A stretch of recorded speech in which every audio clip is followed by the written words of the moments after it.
I did want to ask you about sort of workforce because it is such an important part.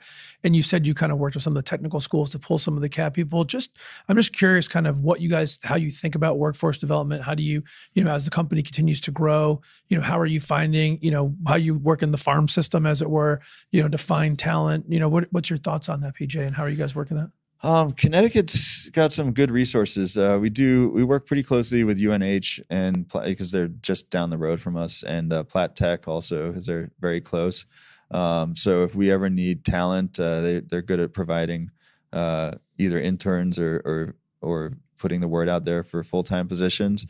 We also have done some great internships through CT Next that help sponsor some of our engineering interns and stuff like that. So I guess the rewarding part of it is being able to getting to the size where we have a career path that people can see. When I first started, I mean, we had half as many people, maybe less, 20 employees, and now we're up to 75.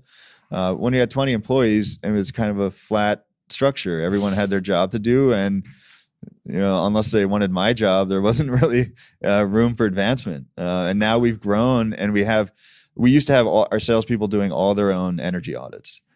We had field technicians that just did install and rework. Well, and now those field technicians that have advanced up are now doing energy audits full time, and our salespeople are focused on selling. And we have new technicians coming in that are doing the installs.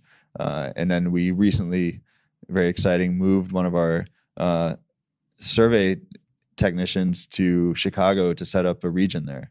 So he's kind of progressed all the way through from installing jackets to doing surveys under a salesperson to kind of setting up a region by himself. And there's parallels in CAD and production and everywhere else where people can see if they want to do the same job every day, and some people do, that's fine. And if they want to advance, there's plenty of room for that.